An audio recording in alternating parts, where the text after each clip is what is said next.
Hello and welcome back to my YouTube channel. Myself Rajesh and you are watching Tourism and Hospitality classes with SRA.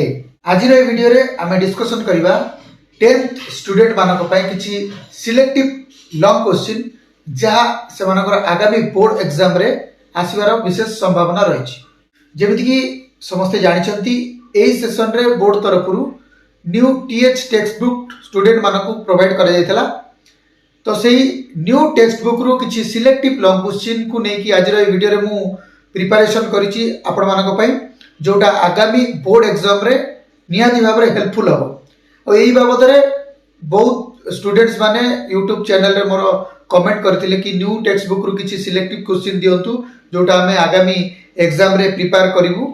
तो समस्त request कमे मु एही video T को preparation करूछि।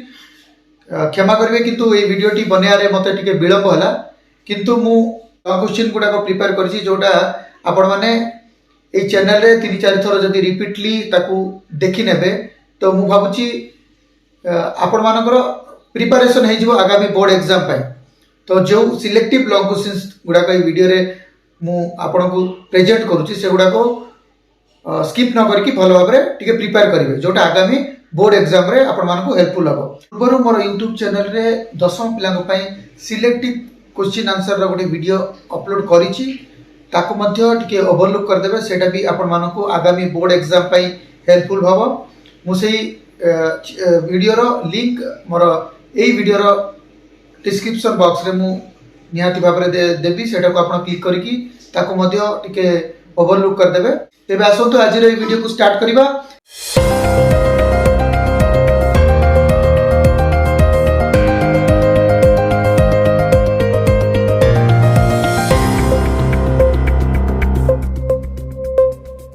कर्मक्षेत्र में महिला कर्मचारी मानक पई केउ केउ सुविधा करा जायछि वर्णना कर।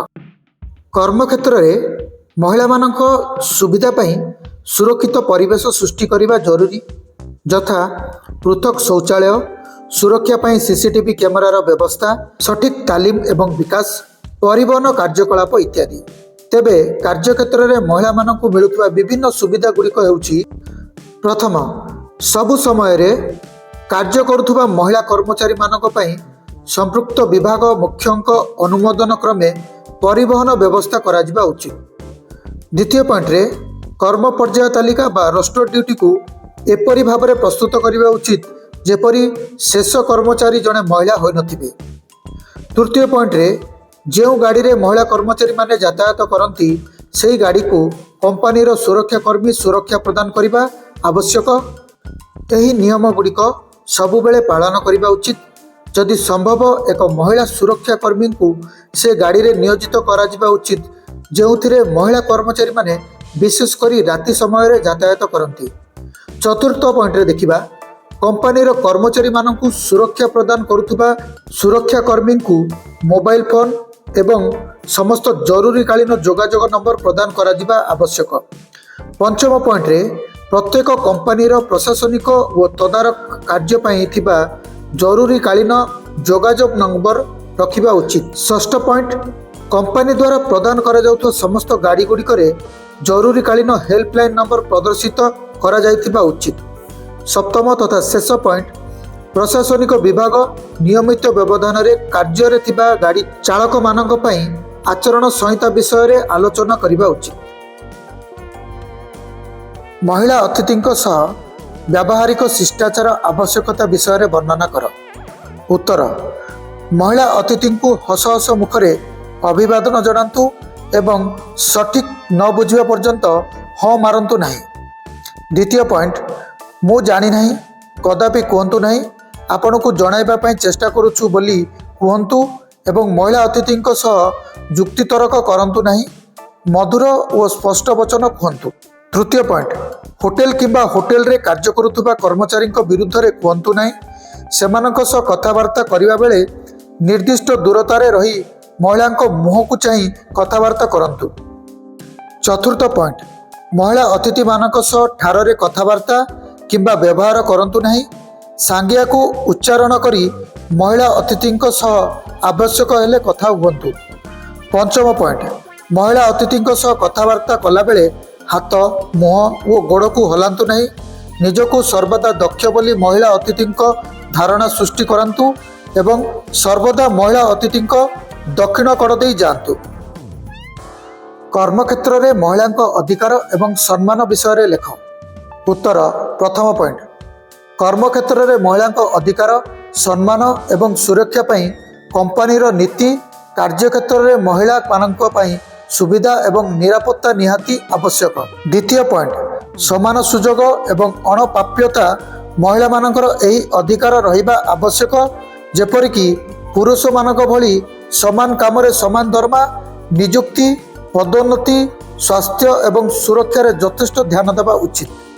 ତୃତୀୟ ପଏଣ୍ଟ, ଯୌନ ନିର୍ଯାତନାରୁ ସୁରକ୍ଷା ପ୍ରଦାନ କରିବା ପାଇଁ ମହିଳାମାନଙ୍କୁ ନିର୍ଯାତନା ମୁକ୍ତ ଏକ ସୁରକ୍ଷିତ ପରିବେଶରେ କାମ କରିବାକୁ ହେଲେ ନିଯୁକ୍ତିଦାତାଙ୍କ ପ୍ରଧାନ କର୍ତ୍ତବ୍ୟ ଯୌନ ନିର୍ଯାତନାକୁ ପ୍ରତିରୋଧ କରିବା।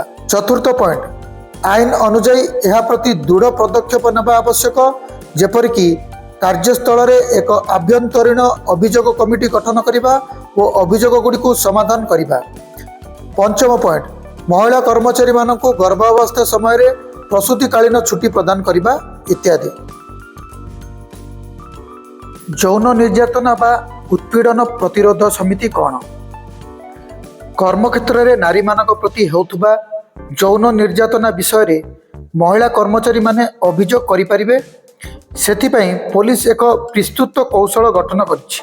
ପ୍ରତ୍ୟେକ ସଂସ୍ଥାରେ ସେକ୍ସୁଆଲ ହାରାସମେଣ୍ଟକୁ ପ୍ରତିରୋଧ କରିବା ପାଇଁ ଏକ କମିଟି ରହିଥାଏ। ଯଦି କୌଣସି ମହିଳା ସହ ଯୌନ ଉତ୍ପୀଡ଼ନ ଘଟିଥାଏ, ତାହେଲେ ସେ ଏହି କମିଟିରେ ଅଭିଯୋଗ କରିବା ବ୍ୟବସ୍ଥା ରହିଛି। ବିଶାଖା ଗାଇଡ଼ଲାଇନ୍ସ କ'ଣ? ଉତ୍ତର, ବିଶାଖା ଗାଇଡ଼ଲାଇନ୍ସ 1997 ହେଉଛି ଭାରତରେ କାର୍ଯ୍ୟକ୍ଷେତ୍ରରେ ମହିଳାମାନଙ୍କ ଯୌନ ଉତ୍ପୀଡ଼ନକୁ ରୋକିବା, ନିଷିଦ୍ଧ କରିବା ଏବଂ ପ୍ରତିରୋଧ କରିବା ପାଇଁ ସୁପ୍ରିମକୋର୍ଟଙ୍କ ଦ୍ୱାରା ପ୍ରଦତ୍ତ ନିୟମ ଘୋଷଣା କରାଯାଇଥିଲା ଏବଂ ଅଧିନିୟମ 2013 ଅନୁଯାୟୀ ଏଥିରେ ନିଯୁକ୍ତିଦାତାଙ୍କୁ ଏକ ସୁରକ୍ଷିତ ପରିବେଶ ବଜାୟ ରଖିବା, ଅଭିଯୋଗର ସମାଧାନ ଏବଂ କାର୍ଯ୍ୟକ୍ଷେତ୍ରରେ ଲିଙ୍ଗଗତ ସମାନତାର ଅଧିକାରକୁ କାର୍ଯ୍ୟକାରୀ କରିବା ପାଇଁ ନିର୍ଦ୍ଦେଶନାମା ଜାରି କରାଯାଇଛି। ପ୍ରସୂତିକାଳୀନ ଛୁଟି ବା ମାଟର୍ନିଟି ଲିଭ୍ କ'ଣ? ଉତ୍ତର, ମହିଳା କର୍ମଚାରୀମାନଙ୍କୁ ସାଧାରଣତଃ ଗର୍ଭାବସ୍ଥା ସମୟରେ ପ୍ରସୂତିକାଳୀନ ଛୁଟି ପ୍ରଦାନ କରାଯାଇଥାଏ। ତେବେ ଜଣେ ମହିଳା କର୍ମଚାରୀ ପ୍ରସୂତିକାଳୀନ ଛୁଟିର ଯୋଗ୍ୟ ବିବେଚିତ ହେବା ପାଇଁ ଛୁଟିର ଆରମ୍ଭ ପୂର୍ବ 12 ମାସ ମଧ୍ୟରେ ଅତି କମ୍ରେ 80ଟି କାର୍ଯ୍ୟ ଦିବସରେ ଉପସ୍ଥିତ ରହିବା ଆବଶ୍ୟକ। ଏହି ଆଇନରେ ଜଣେ ମହିଳା ସର୍ବନିମ୍ନ 12 ସପ୍ତାହ ପ୍ରସୂତିକାଳୀନ ଛୁଟି ପାଇବାର ହକଦାର ଅଟନ୍ତି। ସେମାନେ ସନ୍ତାନ ଜନ୍ମରୁ ଧାର୍ଯ୍ୟ ତାରିଖ ପୂର୍ବରୁ 6 ସପ୍ତାହ ଛୁଟି ନେଇପାରିବେ। ମହିଳା କର୍ମଚାରୀମାନଙ୍କର କାମ କରିବାର ଦୈନିକ ଅବଧି ବା ସମୟ କେତେ? ଉତ୍ତର, ଧାରା 66(1)(ଖ)ରେ ଦର୍ଶାଯାଇଛି ଯେ ଶିଳ୍ପ ନିୟମ ଅନୁଯାୟୀ କୌଣସି ମହିଳାଙ୍କୁ କାର୍ଯ୍ୟକ୍ଷେତ୍ରରେ ସକାଳ 6ଟା ପୂର୍ବରୁ ଏବଂ ସନ୍ଧ୍ୟା 7ଟା ପରେ କାର୍ଯ୍ୟ କରିବାକୁ ଅନୁମତି ପ୍ରଦାନ କରାଯିବ ନାହିଁ।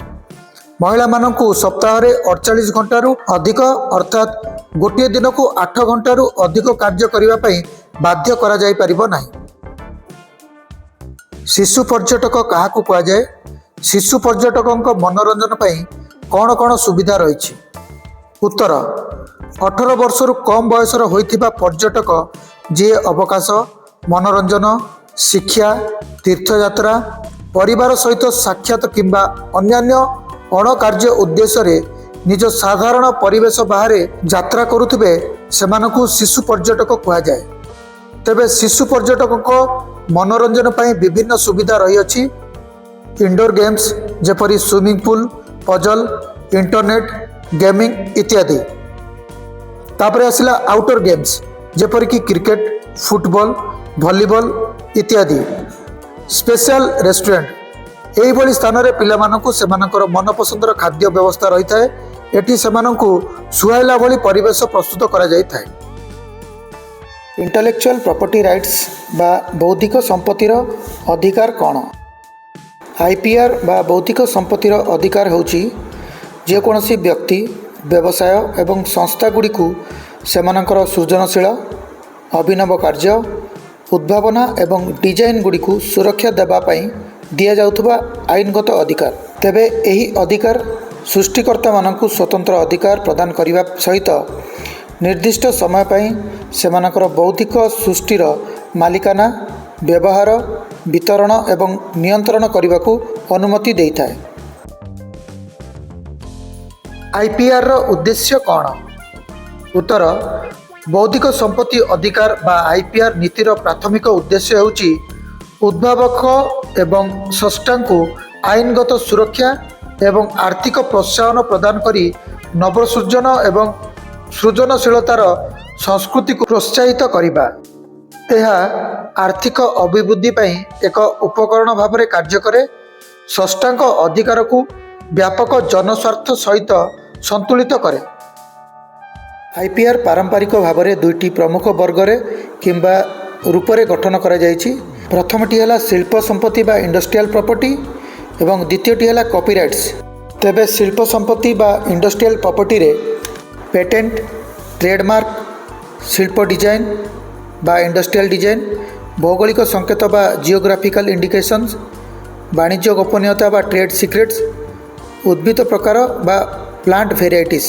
ସେହିଭଳି ଭାବେ କପିରାଇଟ୍ସରେ ସାହିତ୍ୟିକ ଏବଂ କଳାତ୍ମକ କାର୍ଯ୍ୟ ଯେପରିକି ପୁସ୍ତକ, ସଙ୍ଗୀତ ରଚନା, ଚଳଚ୍ଚିତ୍ର, ନାଟକ, ରେଡ଼ିଓ, ଟିଭି କାର୍ଯ୍ୟକ୍ରମ ପ୍ରଦର୍ଶନ ଇତ୍ୟାଦିକୁ ସୁରକ୍ଷା ଦେଇଥାଏ।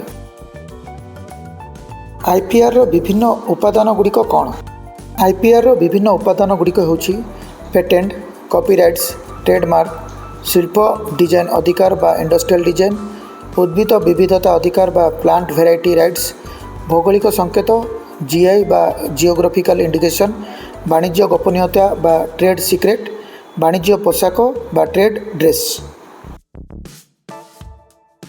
ପେଟେଣ୍ଟ କ'ଣ? ନୂତନ ଉଦ୍ଭାବନ, ବ୍ୟବହାର ଉପଯୋଗୀ ଉତ୍ପାଦନ ଏବଂ ମାର୍କେଟିଂ କରିବା ପାଇଁ ସରକାରଙ୍କ ଦ୍ୱାରା ଉଦ୍ଭାବକଙ୍କୁ ପ୍ରଦାନ କରାଯାଇଥିବା ଏକ ସ୍ୱତନ୍ତ୍ର ଅଧିକାର, ଯାହା ସୀମିତ ସମୟ ପାଇଁ ଉଦ୍ଭାବକଙ୍କ ସମ୍ମତି ବିନା ଅନ୍ୟମାନଙ୍କ ଦ୍ୱାରା ପ୍ରସ୍ତୁତ, ବ୍ୟବହୃତ, ବିକ୍ରୟ କିମ୍ବା ଆମଦାନୀ ହେବାରୁ ରକ୍ଷା କରେ। କପିରାଇଟ୍ ଏହା ସରକାରଙ୍କ ଦ୍ୱାରା ପ୍ରଣୀତ ଏକ ଆଇନଗତ ଧାରଣା, ଯାହା ସୃଷ୍ଟିକର୍ତ୍ତାଙ୍କୁ ସେମାନଙ୍କର ମୂଳ କାର୍ଯ୍ୟ ପାଇଁ ଏକ ନିର୍ଦ୍ଦିଷ୍ଟ ସମୟ ପର୍ଯ୍ୟନ୍ତ ସ୍ୱତନ୍ତ୍ର ଅଧିକାର ଦେଇଥାଏ। ଏହା ବୌଦ୍ଧିକ, କଳାତ୍ମକ ଏବଂ ସୃଜନଶୀଳ କାର୍ଯ୍ୟ ପାଇଁ ପ୍ରଯୁଜ୍ୟ। ଟ୍ରେଡମାର୍କ ଟ୍ରେଡମାର୍କ ହେଉଛି ଏକ ପ୍ରକାରର ବୌଦ୍ଧିକ ସମ୍ପତ୍ତି ଯେଉଁଥିରେ ଯେକୌଣସି ପ୍ରତୀକ, ଡିଜାଇନ୍, ଏକ ଶବ୍ଦ, ବାକ୍ୟାଂଶ, ଚିହ୍ନ କିମ୍ବା ସ୍ଲୋଗାନ ରହିଥାଏ, ଯାହା ସାମଗ୍ରୀ କିମ୍ବା ସେବାର ଉତ୍ସକୁ ଚିହ୍ନଟ କରିବା ଏବଂ ପ୍ରତିଯୋଗୀଙ୍କ ଠାରୁ ସେମାନଙ୍କୁ ପୃଥକ୍ କରିବା ପାଇଁ ବ୍ୟବହୃତ ହୋଇଥାଏ। ଶିଳ୍ପ ଡିଜାଇନ୍ ଅଧିକାର ବା ଇଣ୍ଡଷ୍ଟ୍ରିଆଲ ଡିଜାଇନ୍ ରାଇଟ୍ସ। ଶିଳ୍ପ ଡିଜାଇନ୍ ଅଧିକାରକୁ ଡିଜାଇନ୍ ପେଟେଣ୍ଟ କିମ୍ବା ଡିଜାଇନ୍ ଅଧିକାର ମଧ୍ୟ କୁହାଯାଏ, ଯାହା ଏକ କାର୍ଯ୍ୟକ୍ଷମ ଉତ୍ପାଦର ସୌନ୍ଦର୍ଯ୍ୟ ଡିଜାଇନ୍କୁ ସୁରକ୍ଷା ଦିଏ। ଉଦ୍ଭିଦ ବିବିଧତା ଅଧିକାର ବା ପ୍ଲାଣ୍ଟ ଭେରାଇଟି ରାଇଟ୍ସ। ଉଦ୍ଭିଦ ବିବିଧତା ଅଧିକାରକୁ ଉଦ୍ଭିଦ ପ୍ରଜନନକାରୀଙ୍କ ଅଧିକାର ମଧ୍ୟ କୁହାଯାଏ। ଏହା ପ୍ରଜନନକାରୀଙ୍କ ପାଇଁ ଅଭିନବ ଏବଂ ସ୍ୱତନ୍ତ୍ର ତଥା ନୂତନ କିସମର ଉଦ୍ଭିଦ ବ୍ୟବହାର କରିବାର ଅଧିକାର ପ୍ରଦାନ କରେ। ଭୌଗୋଳିକ ସଂକେତ ବା ଜିଓଗ୍ରାଫିକାଲ ଇଣ୍ଡିକେସନ୍। ଏହା ଏକ ନିର୍ଦ୍ଦିଷ୍ଟ ଭୌଗୋଳିକ ଉତ୍ପତ୍ତି ଥିବା ଉତ୍ପାଦ ଗୁଡ଼ିକରେ ବ୍ୟବହୃତ ଏକ ସଂକେତ ବା ଚିହ୍ନ, ଯାହା ସାଧାରଣତଃ ସେହି ସ୍ଥାନରେ ମୂଳତଃ ଗୁଣ, ଖ୍ୟାତି କିମ୍ବା ବୈଶିଷ୍ଟ୍ୟ ଧାରଣ କରିଥିବା ସାମଗ୍ରୀ ଉପରେ ବ୍ୟବହୃତ କରାଯାଏ, ଯାହା କେବଳ ଏକ ନିର୍ଦ୍ଦିଷ୍ଟ ଅଞ୍ଚଳର ପ୍ରାଧିକୃତ ବ୍ୟବହାରକାରୀମାନେ ବ୍ୟବହାର କରିପାରିବେ। ବାଣିଜ୍ୟ ଗୋପନୀୟତା ବା ଟ୍ରେଡ୍ ସିକ୍ରେଟ୍। ଏହା ଏକ ପ୍ରକାରର ବୌଦ୍ଧିକ ସମ୍ପତ୍ତି ଅଧିକାର, ଯାହା ବାଣିଜ୍ୟ ଗୁପ୍ତ କଥା ଯେପରିକି ଏକ ସୂତ୍ର, ପ୍ରକ୍ରିୟା, ଉପକରଣ, ସୂଚନା, ଆଲଗୋରିଦମ୍ କିମ୍ବା କ୍ଲାଏଣ୍ଟ ତାଲିକା ଇତ୍ୟାଦି, ଯାହା ନିର୍ମାତା ବ୍ୟତୀତ ଅନ୍ୟ କାହାକୁ ଜଣାଯାଏ ନାହିଁ, ଯାହାଦ୍ୱାରା ବ୍ୟବସାୟିକ ପ୍ରତିଯୋଗିତାମୂଳକ ଏବଂ ଗ୍ରାହକଙ୍କ ଠାରୁ ଆର୍ଥିକ ଲାଭ ହାସଲ କରାଯାଇପାରିବ।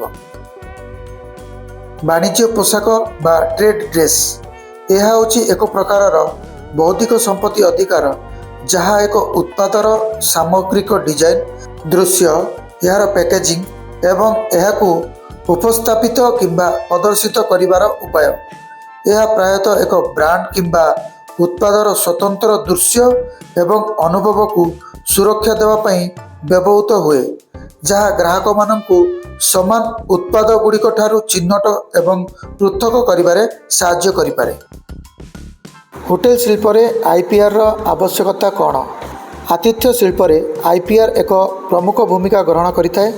ତେବେ ହୋଟେଲ ସଂଗଠନଗୁଡ଼ିକ ପାଇଁ ଆଇପିଆର୍ କାହିଁକି ଆବଶ୍ୟକ ତାହାର କେତେକ କାରଣ ନିମ୍ନରେ ଦିଆଗଲା। ହୋଟେଲଗୁଡ଼ିକ ଏକ ଅନନ୍ୟ ବ୍ରାଣ୍ଡ ପରିଚୟ ସୃଷ୍ଟି କରିବାରେ ବିପୁଳ ବିନିଯୋଗ କରନ୍ତି। ସେଥିରେ ଲୋଗୋ, ଟ୍ରେଡମାର୍କ ଏବଂ ବାଣିଜ୍ୟ ପୋଷାକ ଅନ୍ତର୍ଭୁକ୍ତ। ଆଇପିଆର୍ ଏହି ସମ୍ପତ୍ତିକୁ ଅନଧିକୃତ ବ୍ୟବହାର ଠାରୁ ରକ୍ଷା କରିଥାଏ। ସେକେଣ୍ଡ ପଏଣ୍ଟରେ, ହୋଟେଲଗୁଡ଼ିକରେ ଗୁପ୍ତ ସୂଚନା ଥାଏ, ଯେପରିକି ରନ୍ଧନ ପ୍ରଣାଳୀ, ଗ୍ରାହକ ତାଲିକା ଏବଂ ବ୍ୟବସାୟିକ ପଦ୍ଧତି, ଯାହା ସେମାନଙ୍କ କାର୍ଯ୍ୟ ପାଇଁ ଆବଶ୍ୟକ। ଆଇପିଆର୍ ଏହି ବାଣିଜ୍ୟିକ ଗୋପନୀୟତାର ଅପବ୍ୟବହାରକୁ ରକ୍ଷା କରିଥାଏ। ଥାର୍ଡ଼ ପଏଣ୍ଟରେ, ହୋଟେଲଗୁଡ଼ିକ ପ୍ରାୟତଃ ସଙ୍ଗୀତ, ସଂସ୍କୃତି, କଳା ସମ୍ବନ୍ଧୀୟ କାର୍ଯ୍ୟକ୍ରମ କରିଥାନ୍ତି, ଯାହା ସେମାନଙ୍କ ଅତିଥି ଅଭିଜ୍ଞତାର ଅଂଶବିଶେଷ ଭାବେ ବ୍ୟବହୃତ ହୋଇଥାଏ। ଆଇପିଆର୍ ଏହି ସୃଜନଶୀଳ କାର୍ଯ୍ୟକୁ କପିରାଇଟ୍ ଉଲ୍ଲଂଘନରୁ ସୁରକ୍ଷା ଦେଇଥାଏ। ଫୋର୍ଥ ପଏଣ୍ଟରେ, ଗ୍ରାହକମାନଙ୍କୁ ବିଭ୍ରାନ୍ତ କରି ହୋଟେଲର ପ୍ରତିଷ୍ଠାକୁ କ୍ଷତି ପହଞ୍ଚାଉଥିବା ପ୍ରତିଯୋଗୀ ଶିଳ୍ପମାନଙ୍କୁ ସମାନ ନାମ, ଲୋଗୋ ବ୍ୟବହାର କରିବାରେ ଆଇପିଆର୍ ବାଧା ଦେଇଥାଏ। ସେହିଭଳି ଭାବେ ପଞ୍ଚମ ପଏଣ୍ଟରେ, ବୌଦ୍ଧିକ ସମ୍ପତ୍ତିକୁ ସୁରକ୍ଷା ଦ୍ୱାରା ହୋଟେଲଗୁଡ଼ିକ ନବସୃଜନ, ଗୁଣବତ୍ତା ଏବଂ ଗ୍ରାହକ ସନ୍ତୁଷ୍ଟି ପ୍ରତି ସେମାନଙ୍କର ପ୍ରତିବଦ୍ଧତାକୁ ପ୍ରଦର୍ଶନ କରନ୍ତି, ଯାହା ସେମାନଙ୍କ ପ୍ରତିଷ୍ଠା ଏବଂ ବିଶ୍ୱସନୀୟତାକୁ ବୃଦ୍ଧି କରିଥାଏ। ଆତିଥ୍ୟ ଶିଳ୍ପରେ କର୍ମଚାରୀ କେଉଁ କେଉଁ ସ୍ୱଚ୍ଛତା ଦିଗ ପ୍ରତି ଧ୍ୟାନ ଦେଇଥାଏ? ସ୍ୱଚ୍ଛତା ଆତିଥ୍ୟ ଶିଳ୍ପର ସବୁଠାରୁ ଗୁରୁତ୍ୱପୂର୍ଣ୍ଣ ଦିଗ ମଧ୍ୟରୁ ଗୋଟିଏ, କାରଣ ଏହା ସିଧାସଳଖ ଅତିଥିଙ୍କ ସନ୍ତୁଷ୍ଟି, ସ୍ୱାସ୍ଥ୍ୟ, ସୁରକ୍ଷା ଉପରେ ପ୍ରଭାବ ପକାଇଥାଏ। ନିମ୍ନରେ କିଛି ପଦକ୍ଷେପ ଗୁଡ଼ିକ ରହିଛି ଯାହା ଆତିଥ୍ୟ ଶିଳ୍ପର ସ୍ୱଚ୍ଛତା ପ୍ରତି ଧ୍ୟାନ ଦେବା ଉଚିତ। ପ୍ରଥମଟି ହେଲା ଅତିଥିଙ୍କ କୋଠରୀର ସ୍ୱଚ୍ଛତା, ଯେପରିକି ବିଛଣା, ଚାଦର, ତକିଆ ଏବଂ ଗଦିର ସଠିକ୍ ସଫାସୁତୁରା କରିବା ସହ ବାରମ୍ବାର ସ୍ପର୍ଶ ହେଉଥିବା ଜିନିଷଗୁଡ଼ିକୁ ଯେପରି remote control, switch, door handle, furniture, ପରଦା, କାର୍ପେଟ୍, ଶାୱାର ଏବଂ ସିଙ୍କ ସହିତ ବାଥରୁମ୍ ଇତ୍ୟାଦି ସଫା କରିବା। ଦ୍ୱିତୀୟ ପଏଣ୍ଟରେ, ଖାଦ୍ୟ ସୁରକ୍ଷା ଏବଂ ରୋଷେଇ ଘରର ସ୍ୱଚ୍ଛତା। ସ୍ୱାସ୍ଥ୍ୟକର ଖାଦ୍ୟ ପ୍ରସ୍ତୁତି କ୍ଷେତ୍ରକୁ ସଫା ରଖିବା, ଯେପରିକି ରୋଷେଇ ଘର, ଉପକରଣ ଏବଂ ପାତ୍ରଗୁଡ଼ିକର ନିୟମିତ ସଫାସୁତୁରା ରଖିବା ସହ ବ୍ୟକ୍ତିଗତ ପରିଚ୍ଛନ୍ନତା ନିୟମ ପାଳନ କରିବା, ଯେପରି ହାତ ଧୋଇବା, ସଫା ୟୁନିଫର୍ମ, ଗ୍ଲୋଭ୍ସ ପିନ୍ଧିବା ଇତ୍ୟାଦି। ତୃତୀୟ ପଏଣ୍ଟରେ, ବର୍ଜ୍ୟବସ୍ତୁ ପରିଚାଳନା। ବର୍ଜ୍ୟବସ୍ତୁକୁ ଉପଯୁକ୍ତ ପରିଚାଳନା କରିବା, ନିୟମିତ ନିଷ୍କାସନ ପାଇଁ ସମସ୍ତ ଅଞ୍ଚଳରେ ସଫା ଏବଂ ଘୋଡ଼ାଯାଇଥିବା ଡଷ୍ଟବିନ୍ ବ୍ୟବହାର କରିବା ଆବଶ୍ୟକ, ଯାହାଦ୍ୱାରା ଆବର୍ଜନା ସୁରକ୍ଷିତ ଭାବରେ ସଠିକ୍ ପୃଥକୀକରଣ ହୋଇପାରିବ ଏବଂ ଦୁର୍ଗନ୍ଧ ଓ କୀଟପତଙ୍ଗକୁ ରୋକିବାରେ ସହାୟକ ହେବ। ଚତୁର୍ଥ ପଏଣ୍ଟରେ, କୀଟପତଙ୍ଗ ନିୟନ୍ତ୍ରଣ। ଅତିଥି କୋଠରୀ, ରୋଷେଇ ଘର ଏବଂ ସଂରକ୍ଷଣ କ୍ଷେତ୍ରରେ କୀଟପତଙ୍ଗ, ମୂଷା ଏବଂ ଅନ୍ୟାନ୍ୟ କୀଟପତଙ୍ଗକୁ ପ୍ରତିରୋଧ କରି ନିୟମିତ ଯାଞ୍ଚ ଏବଂ କୀଟପତଙ୍ଗ ନିୟନ୍ତ୍ରଣ ଚିକିତ୍ସା, ଯେପରି ପେଷ୍ଟ କଣ୍ଟ୍ରୋଲ କରିବା ଆବଶ୍ୟକ। ପଞ୍ଚମ ପଏଣ୍ଟରେ, ସାର୍ବଜନୀନ କ୍ଷେତ୍ରର ସ୍ୱଚ୍ଛତା। ଲବି, କରିଡର, ଲିଫ୍ଟ ଏବଂ ଅପେକ୍ଷା କ୍ଷେତ୍ରଗୁଡ଼ିକ ସଫା କରିବା ସହ ସାନିଟାଇଜ୍ କରିବା ଆବଶ୍ୟକ। ଅତିଥିମାନଙ୍କ ପାଇଁ ଶୌଚାଳୟ, ସ୍ୱଚ୍ଛ ସୁଇମିଂ ପୁଲ୍, ଜିମ୍ ଏବଂ ସ୍ପା ଅଞ୍ଚଳ ଦୈନିକ ପରିଷ୍କାର ରଖିବା ଉଚିତ। ଷଷ୍ଠ ପଏଣ୍ଟରେ, କର୍ମଚାରୀଙ୍କ ସ୍ୱଚ୍ଛତା ଏବଂ ପରିଚ୍ଛନ୍ନତା। କର୍ମଚାରୀମାନେ ବ୍ୟକ୍ତିଗତ ପରିଚ୍ଛନ୍ନତା, ସଫା ୟୁନିଫର୍ମ, କଟା ନଖ, କେଶ ସ୍ୱଚ୍ଛତା ବଜାୟ ରଖିବା ଆବଶ୍ୟକ। ସପ୍ତମ ପଏଣ୍ଟରେ, ଲଣ୍ଡ୍ରି ଏବଂ ଲିନେନ୍ ପରିଚାଳନା। ଟାୱେଲ, ବେଡସିଟ୍ ଏବଂ ୟୁନିଫର୍ମ ସଠିକ୍ ଧୋଇବା। ଅଷ୍ଟମ ପଏଣ୍ଟରେ, ବାୟୁ ଗୁଣବତ୍ତା ଓ ବାୟୁ ଚଳନ ଏବଂ ସ୍ୱଚ୍ଛ ପାନୀୟ। ଦୁର୍ଗନ୍ଧ ଏବଂ ଜୀବାଣୁ ପ୍ରସାରଣକୁ ରୋକିବା ପାଇଁ ଉପଯୁକ୍ତ ବାୟୁ ଚଳନ ଆବଶ୍ୟକ ଏବଂ ନିରାପଦ ପାନୀୟ ଜଳ ଯୋଗାଣ ପାଇଁ ଟାଙ୍କି ଏବଂ ପାଇପଲାଇନ୍ ନିୟମିତ ସଫା କରିବା ନିତ୍ୟାନ୍ତ ଆବଶ୍ୟକ। ଖାଦ୍ୟ ଓ ପାନୀୟ ବିଭାଗରେ କର୍ମଚାରୀମାନଙ୍କର ବ୍ୟକ୍ତିଗତ ସ୍ୱଚ୍ଛତା ଉପରେ ଆଲୋକପାତ କର। ପ୍ରଥମ ପଏଣ୍ଟରେ ନିଶ୍ଚିତ କରନ୍ତୁ ଯେ ଉଭୟ ଗରମ ଏବଂ ଥଣ୍ଡା ପାଣି ସହିତ କାର୍ଯ୍ୟକ୍ଷେତ୍ର, ଖାଇବା ସ୍ଥାନ ଏବଂ ଶୌଚାଳୟରେ ହାତ ଧୋଇବା ସୁବିଧା ଉପଲବ୍ଧ ହେବା ଆବଶ୍ୟକ। ହ୍ୟାଣ୍ଡ ୱାଶ୍ ଏବଂ ବିଶୁଦ୍ଧ ପାଣି ବ୍ୟବହାର କରି 20 ସେକେଣ୍ଡ ପାଇଁ ହାତକୁ ଭଲ ଭାବରେ ଧୋଇବା ଉଚିତ। ଦ୍ୱିତୀୟ ପଏଣ୍ଟରେ ଟିସ୍ୟୁ ପେପର କିମ୍ବା ସ୍ୱୟଂଚାଳିତ ହ୍ୟାଣ୍ଡ ଡ୍ରାୟର ସହିତ ହାତକୁ ଶୁଖାଇବା ଆବଶ୍ୟକ। ପରିଷ୍କାର ହାତରେ ଫ୍ଲସ୍ ଛୁଇଁବା ଠାରୁ ଦୂରେଇ ରହିବା ଏବଂ ଟ୍ୟାପ୍ ବନ୍ଦ କରିବାକୁ ଏକ ଟିସ୍ୟୁ ପେପର ବ୍ୟବହାର କରିବା ଆବଶ୍ୟକ। ତୃତୀୟ ପଏଣ୍ଟରେ ଖାଦ୍ୟ ଏବଂ ପାନୀୟ ପରିବେଷଣ କରୁଥିବା ସର୍ଭରମାନେ ସଫା ଉପଯୁକ୍ତ ପୋଷାକ ପିନ୍ଧିବା ଉଚିତ। କୌଣସି କଟା କିମ୍ବା କ୍ଷତ ଉପରେ ସେମାନେ ୱାଟରପ୍ରୁଫ୍ ବ୍ୟାଣ୍ଡେଜ୍ ପିନ୍ଧିବା ଉଚିତ। ଚତୁର୍ଥ ପଏଣ୍ଟରେ କେଶ ସଠିକ୍ ଭାବରେ ସୁସଜ୍ଜିତ ହେବା ସହ ଦାଢ଼ି ପ୍ରତିଦିନ କାଟିବା, ନଖ କାଟି ସଫା କରିବା ଉଚିତ। ମହିଳାମାନେ ଲମ୍ବା କେଶକୁ ଏକ ନୋଟ୍ରେ ବାନ୍ଧିବା, ବଡ଼ ଅଳଙ୍କାର ପିନ୍ଧିବା ପରିବର୍ତ୍ତେ ଛୋଟ ଅଳଙ୍କାର ପିନ୍ଧିବା ଉଚିତ। ପଞ୍ଚମ ପଏଣ୍ଟରେ ଖାଦ୍ୟ ପରିଚାଳନା ସମୟରେ ଧୂମ୍ରପାନ ବା ଚୁଇଙ୍ଗମ୍ ଚୋବାଇବା ଉଚିତ ନୁହେଁ। ଶାରୀରିକ ଦୁର୍ଗନ୍ଧରୁ ରୋକିବା ପାଇଁ ହାଲୁକା ପରଫ୍ୟୁମ୍ ବ୍ୟବହାର କରିବା ସହ କର୍ମକ୍ଷେତ୍ରକୁ ଯିବା ପୂର୍ବରୁ ସ୍ନାନ କରିବା ଓ ଦାନ୍ତକୁ ସଠିକ୍ ଭାବରେ ବ୍ରଶ୍ କରିବା ଉଚିତ। ବର୍ଜ୍ୟବସ୍ତୁକୁ କେଉଁ କେଉଁ ଉପାୟରେ ଶ୍ରେଣୀଭୁକ୍ତ କରାଯାଇପାରିବ? ଉତ୍ତର, ବର୍ଜ୍ୟବସ୍ତୁକୁ ବିଭିନ୍ନ ଉପାୟରେ ଶ୍ରେଣୀଭୁକ୍ତ କରାଯାଇପାରେ, କିନ୍ତୁ ସବୁଠାରୁ ସାଧାରଣ ବର୍ଗୀକରଣ ଗୁଡ଼ିକ ହେଲା: ପ୍ରଥମ ପଏଣ୍ଟ, ଓଦା ଆବର୍ଜନା ଯେପରିକି ଖାଦ୍ୟ ସ୍କ୍ରାପ୍, ପନିପରିବା ଚୋପା ଇତ୍ୟାଦି ଜୈବ ବିଘଟନଶୀଳ ସାମଗ୍ରୀ। ଦ୍ୱିତୀୟ ପଏଣ୍ଟ, ଶୁଖିଲା ବର୍ଜ୍ୟ ଯେପରିକି ପ୍ଲାଷ୍ଟିକ୍, ରବର, କାଚ ଏବଂ କାଗଜ ପରି ଅଣଜୈବ ବିଘଟନଶୀଳ ସାମଗ୍ରୀ। ତୃତୀୟ ପଏଣ୍ଟ, ସାନିଟାରୀ ଆବର୍ଜନା ଯେପରିକି ବ୍ୟବହୃତ ନାପକିନ୍, ଡାଇପର ଏବଂ ଅନ୍ୟାନ୍ୟ ବ୍ୟକ୍ତିଗତ ସ୍ୱଚ୍ଛତା ଉତ୍ପାଦ। ଚତୁର୍ଥ ପଏଣ୍ଟ, ବଗିଚା ଆବର୍ଜନା ଯେପରିକି ପତ୍ର, ଘାସ ଏବଂ ଅନ୍ୟାନ୍ୟ ଉଦ୍ଭିଦ ଭିତ୍ତିକ ସାମଗ୍ରୀ। ପଞ୍ଚମ ପଏଣ୍ଟ, ବିପଜ୍ଜନକ ବର୍ଜ୍ୟବସ୍ତୁ ଯେପରିକି କୀଟନାଶକ, ବ୍ୟାଟେରୀ ଏବଂ ରାସାୟନିକ ପଦାର୍ଥ ପରି ବିପଜ୍ଜନକ ବର୍ଜ୍ୟବସ୍ତୁ। ଷଷ୍ଠ ପଏଣ୍ଟ, ଇ ଆବର୍ଜନା ଯେପରି ଫୋନ୍, କମ୍ପ୍ୟୁଟର ଏବଂ ବ୍ୟାଟେରୀ ପରି ପରିତ୍ୟକ୍ତ ଇଲେକ୍ଟ୍ରୋନିକ୍ସ ଉପକରଣ ଗୁଡ଼ିକ। କର୍ମକ୍ଷେତ୍ରରେ ବିପଦକୁ କମ୍ କରିବା ପାଇଁ ଗ୍ରହଣ କରାଯାଉଥିବା ସମସ୍ତ ଗୁରୁତ୍ୱପୂର୍ଣ୍ଣ ପଦକ୍ଷେପ ଗୁଡ଼ିକ ଲେଖ।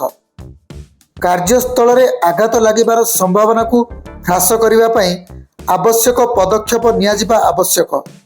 ସଙ୍କଟକୁ ହ୍ରାସ କରିବା ପାଇଁ ନିମ୍ନଲିଖିତ ପଦକ୍ଷେପ ଗୁଡ଼ିକର ଆବଶ୍ୟକତା ରହିଛି। ପ୍ରଥମ ପଏଣ୍ଟରେ ହେଲା ସ୍ୱାସ୍ଥ୍ୟ ଏବଂ ସୁରକ୍ଷା ବିଷୟରେ କର୍ମଚାରୀଙ୍କ ସହ ଯୋଗାଯୋଗ କରିବା, ସଙ୍କଟର ଆକଳନ କରିବା ଏବଂ ସଙ୍କଟ ସହିତ ତୁରନ୍ତ ମୁକାବିଲା କରିବା ଇତ୍ୟାଦି। ଦ୍ୱିତୀୟ ପଏଣ୍ଟରେ କର୍ମକ୍ଷେତ୍ରରେ ନିରାପତ୍ତା ସୁଧାର ଉପରେ କର୍ମଚାରୀଙ୍କ ଠାରୁ ମତାମତ ଆହ୍ୱାନ କରିବା ସହ ସୁରକ୍ଷା ଜନିତ ସୂଚନାକୁ ସ୍ପଷ୍ଟ ଭାବରେ ପ୍ରଦର୍ଶନ କରିବା। ତୃତୀୟ ପଏଣ୍ଟରେ ଆରାମ ଏବଂ ସ୍ୱଚ୍ଛତା ସେବା ବଜାୟ ରଖିବା ଏବଂ ପ୍ରାଥମିକ ଚିକିତ୍ସା ଯୋଗାଇ ଦେବା। ଚତୁର୍ଥ ପଏଣ୍ଟରେ ଅଗ୍ନି ନିରାପତ୍ତା ନିୟମକୁ ସୁଚାରୁ ରୂପେ ମାନିବା। ପଞ୍ଚମ ପଏଣ୍ଟରେ ସୁରକ୍ଷା ପ୍ରକ୍ରିୟାରେ ଯେମିତି କିଛି ତ୍ରୁଟି ନ ହୁଏ ସେଥିପ୍ରତି ଧ୍ୟାନ ଦେବା। ଖାଦ୍ୟ ଓ ପାନୀୟ ବିଭାଗରେ ବିପଦରୁ ସତର୍କ ରହିବା ପାଇଁ ନିଆଯାଉଥିବା ପଦକ୍ଷେପ ଗୁଡ଼ିକ ଲେଖ। ଖାଦ୍ୟ ଓ ପାନୀୟ ବିଭାଗରେ ବିପଦରୁ ସତର୍କ ରହିବା ପାଇଁ କିଛି ମୁଖ୍ୟ ପଦକ୍ଷେପ ନିଆଯାଇଥାଏ, ଯାହା କର୍ମଚାରୀଙ୍କ ସୁରକ୍ଷା, ଗ୍ରାହକଙ୍କ ସ୍ୱାସ୍ଥ୍ୟ ଏବଂ ସଂସ୍ଥାର ଭଲ ନାମ ରକ୍ଷା କରିବା ପାଇଁ ଆବଶ୍ୟକ। ନିମ୍ନରେ କିଛି ପ୍ରଧାନ ସତର୍କତାମୂଳକ ପଦକ୍ଷେପ ଦିଆଯାଇଛି, ଆସନ୍ତୁ ସେ ବିଷୟରେ ଆଲୋଚନା କରିବା। ପ୍ରଥମ ପଏଣ୍ଟରେ ଅଛି ବ୍ୟକ୍ତିଗତ ସ୍ୱଚ୍ଛତା ବା ପର୍ସନାଲ ହାଇଜିନିକ୍, ଅର୍ଥାତ୍ କାର୍ଯ୍ୟକ୍ଷେତ୍ରରେ ଯୋଗ ଦେବା ପୂର୍ବରୁ ଏବଂ ଖାଦ୍ୟ ଛୁଇଁବା ପୂର୍ବରୁ ହାତ ସାବୁନରେ ଧୋଇବା, ସ୍ୱଚ୍ଛ ପୋଷାକ, ହେୟାର ନେଟ୍, ଗ୍ଲୋଭ୍ସ ପିନ୍ଧିବା ଏବଂ ଅସୁସ୍ଥ ଥିଲେ କାମକୁ ନ ଆସିବା ଇତ୍ୟାଦି। ଦ୍ୱିତୀୟ ପଏଣ୍ଟରେ ଖାଦ୍ୟ ସୁରକ୍ଷା ବା ଫୁଡ୍ ସେଫ୍ଟି, ଅର୍ଥାତ୍ ଖାଦ୍ୟକୁ ଠିକ୍ ତାପମାତ୍ରାରେ ସଞ୍ଚୟ କରିବା, ଗରମ ଖାଦ୍ୟ ପରିବେଷଣ ସମୟରେ ଯତ୍ନବାନ ହୋଇ କାର୍ଯ୍ୟ କରିବା, କଞ୍ଚା ଓ ପ୍ରସ୍ତୁତ ଖାଦ୍ୟର ଏକ୍ସପାରି ଡେଟ୍ ଯାଞ୍ଚ କରିବା ଇତ୍ୟାଦି। ତୃତୀୟ ପଏଣ୍ଟରେ ରୋଷଘର ସୁରକ୍ଷା ବା କିଚେନ ସେଫ୍ଟି ଅର୍ଥାତ୍ ଚୁଲା, ଗ୍ୟାସ୍ ଏବଂ ଇଲେକ୍ଟ୍ରିକ୍ ଉପକରଣକୁ ସାବଧାନରେ ବ୍ୟବହାର କରିବା, ଧାରୁଆ ଛୁରୀ ବ୍ୟବହାରରେ ସତର୍କ ରହିବା ଇତ୍ୟାଦି। ଚତୁର୍ଥ ପଏଣ୍ଟରେ ଅଗ୍ନି ସୁରକ୍ଷା ବା ଫାୟାର ସେଫ୍ଟି, ଏଥିରେ ଫାୟାର ଏକ୍ଜିକ୍ୟୁସର ବ୍ୟବହାରରେ ପ୍ରଶିକ୍ଷଣ ନେବା, ଗ୍ୟାସ୍ ଲିକ୍ ହେଲେ ଶୀଘ୍ର ରକ୍ଷଣାବେକ୍ଷଣ ବିଭାଗ ବା ମେଣ୍ଟେନାନ୍ସ ଡିପାର୍ଟମେଣ୍ଟକୁ ସୂଚନା କରିବା ଏବଂ ଆଗ ନିବାରଣ ପଥ ବା ଏମର୍ଜେନ୍ସି ଏକ୍ଜିଟ୍ ସ୍ପଷ୍ଟ ରଖିବା। ପଞ୍ଚମ ପଏଣ୍ଟରେ ପରିବେଶ ସ୍ୱଚ୍ଛତା ବା କ୍ଲିନନେସ୍ ଆଣ୍ଡ ସାନିଟେସନ୍, ଏହାର ଅର୍ଥ ରୋଷଘର, ଭୋଜନାଳୟ, ଟେବୁଲ, ଚେୟାର, ବ୍ୟବହୃତ ଉପକରଣମାନ ସଫା କରିବା ସହ ବର୍ଜ୍ୟବସ୍ତୁକୁ ଠିକ୍ ଭାବରେ ବିଭକ୍ତ କରିବା ଏବଂ ପେଷ୍ଟ କଣ୍ଟ୍ରୋଲ କରିବା।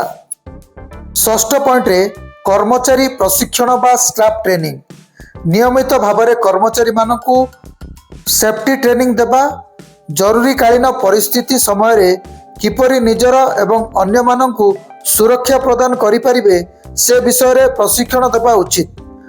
ସପ୍ତମ ପଏଣ୍ଟରେ ଆଇନ ଓ ନିୟମ ପାଳନ, ଲିଗାଲ କମ୍ପ୍ଲିଆନ୍ସ, ଏଥିରେ ଖାଦ୍ୟ ସୁରକ୍ଷା ନିୟମ ଓ ମାନଦଣ୍ଡ ପାଳନ କରିବା, ନିୟମିତ ଇନ୍ସପେକ୍ସନ ଓ ଲାଇସେନ୍ସକୁ ସୁରକ୍ଷିତ କରି ରଖିବା। ଊର୍ଦ୍ଧ୍ୱମୁଖୀ ଯୋଗାଯୋଗ କ'ଣ ଲେଖ। ଊର୍ଦ୍ଧ୍ୱମୁଖୀ ଯୋଗାଯୋଗ ହେଉଛି ଏକ ସଂସ୍ଥାର ନିମ୍ନ ସ୍ତରର କର୍ମଚାରୀ ନିଜର ଉଚ୍ଚସ୍ତର କର୍ମଚାରୀ ଯଥା ସୁପରଭାଇଜର, ମ୍ୟାନେଜର କିମ୍ବା ମ୍ୟାନେଜମେଣ୍ଟକୁ ସୂଚନା, ଧାରଣା, ମତାମତ କିମ୍ବା ସମସ୍ୟା ବିଷୟରେ ଅବଗତ କରିବା ପ୍ରକ୍ରିୟାକୁ ବୁଝାଏ। ଆତିଥ୍ୟ ଶିଳ୍ପରେ ଇଂରାଜୀ ଭାଷାର ଭୂମିକା ବିଷୟରେ ଲେଖ। ଆତିଥ୍ୟ ଶିଳ୍ପରେ ଇଂରାଜୀ ଭାଷାର ଭୂମିକା ଅତ୍ୟନ୍ତ ଗୁରୁତ୍ୱପୂର୍ଣ୍ଣ, କାରଣ ଆତିଥ୍ୟ ଶିଳ୍ପରେ ବିଭିନ୍ନ ଅଞ୍ଚଳ, ସଂସ୍କୃତି ଏବଂ ଦେଶର ଲୋକଙ୍କୁ ସେବା ଯୋଗାଇବା ଅନ୍ତର୍ଭୁକ୍ତ। ଇଂରାଜୀ ଭାଷାକୁ ବିଶ୍ୱସ୍ତରୀୟ ଯୋଗାଯୋଗ ଭାଷା ଭାବରେ ବହୁଳ ଭାବରେ ବ୍ୟବହୃତ କରାଯାଏ। ତେଣୁ ଏହା କର୍ମଚାରୀମାନଙ୍କୁ ଆନ୍ତର୍ଜାତୀୟ ଅତିଥିମାନଙ୍କ ସହିତ ପ୍ରଭାବଶାଳୀ ଭାବରେ ଯୋଗାଯୋଗ କରିବାରେ ସାହାଯ୍ୟ କରେ, ଯେପରିକି ହୋଟେଲରେ ଥିବା ବିଭିନ୍ନ ବିଭାଗରେ ଅତିଥିଙ୍କୁ ସେବା ପ୍ରଦାନ କରିବା ହେଉ କିମ୍ବା ଅତିଥିଙ୍କ ବିଭିନ୍ନ ସମସ୍ୟାର ସମାଧାନ କରିବା ହେଉ, ପ୍ରତିଟି କ୍ଷେତ୍ରରେ ଯୋଗାଯୋଗ ପାଇଁ ଇଂରାଜୀ ଭାଷା ସହାୟକ ହୋଇଥାଏ। ଆତିଥ୍ୟ ଶିଳ୍ପରେ ଯୋଗାଯୋଗର ଭୂମିକା ବିଷୟରେ ବର୍ଣ୍ଣନା କର।